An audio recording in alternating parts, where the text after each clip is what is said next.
but You've done, you said 10 to 20. I think so. Yeah. What's been the one, if there has been one? I'm not asking to see which was the best, but what was the one where maybe you had one of those moments where it was like, wow.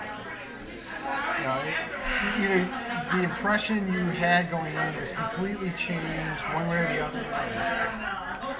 Honestly, you were at this one. The debate between Ted Strickland and Brian Flannery, when I asked about casinos, and there was, I don't know if you remember, I remember this very well. After I asked the question, there was this dead silence. It wasn't long, but there was a dead silence in the room. And as soon as I asked the question, I thought, was that a taboo question? Because it didn't occur to me that it was. But clearly, I think a lot of people in the room thought that was really bold. And it was in that silence that I realized I just asked this really loaded question. And then when they responded, and then the next day there was a whole thing with a plain dealer asking the same question, and the way they presented it was different than the way we heard it. I think that was a pretty important moment. You are always surrounded in the controversies of the blogosphere. It seems like in the Ohio. Now wait a second. No, I'm kidding. I mean, there was that. There was the high and broad blogger this year. You're on the. But they always apologize. You're not a political blogger, but you're as good as or as focused on what's right there at the meat of it as any of the political bloggers. Honestly, because I guess that's not a question. Eric Vessels should be noted as making comments and reindeer faces at me right now.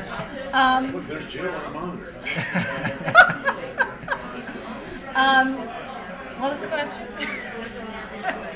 You seem to be on the hot topics. You're there. I think honestly, and this is no cut on the other bloggers, but when you're married with kids and your primary focus isn't on the politics, and so you only have so much time a week or in a month or in a day to devote to learning, and you gotta focus. You gotta know what is it that's gonna help me figure out whether I like this guy or I don't like this guy or this candidate.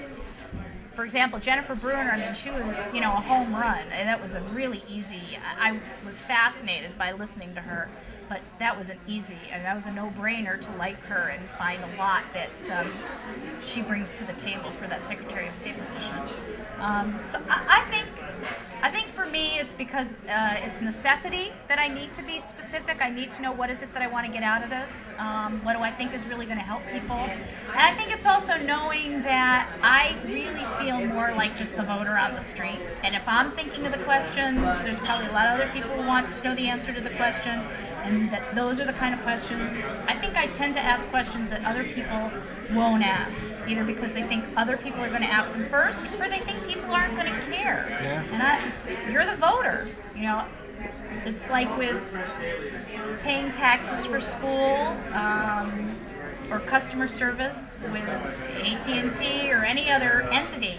You're paying them. I'm voting for somebody. You got to earn that vote, and I'd like to see more voters feel that way, and that was probably one of the main reasons I got involved with Meet the Bloggers, is because I take voting and choosing my elected officials very, very seriously. And how else would I ever have met 5 out of the 7 gubernatorial candidates running in the primaries, and had off-the-record conversations with Ted Strickland for 10 minutes? It's a fabulous opportunity. So what do you see over the next year for Meet the Bloggers, for yourself? What do you want to see accomplished? I mean, not necessarily in terms of, I want to see an end result, but what are the types of things you want to be doing? Are there other types of interviews you want to see Meet the Bloggers do? Other things you want to do with your blog that maybe you're not doing right now? I wish I knew more from the technical side, just to kind of get away from Blogger. Amen. I'm having the same problem this week. Yeah, it's really, but that takes time. My learning curve is steep on that kind of stuff. So, I'm literally in there Googling free HTML code for line break, and then whatever comes up, that's how I learn. So that would be one thing. Well, graphic design. Content-wise,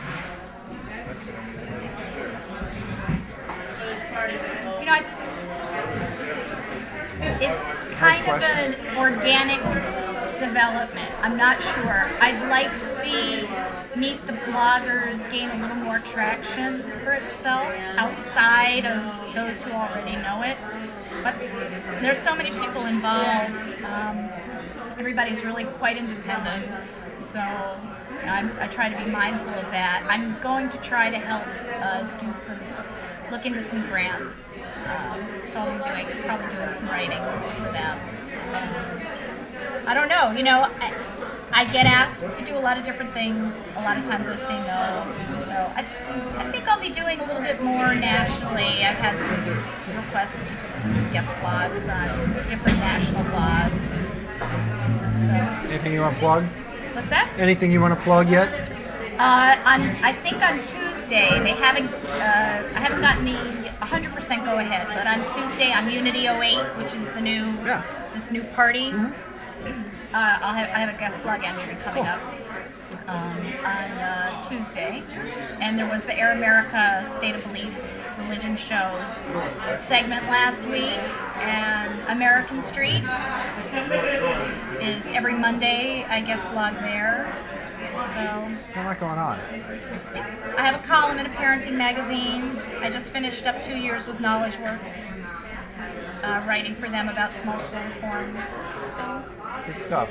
yeah. Jill Miller-Zimon, her blog is Writes Like She Talks, and you can find her on the Meet the Bloggers Network at meetthebloggers.net. Thank you. Thank you.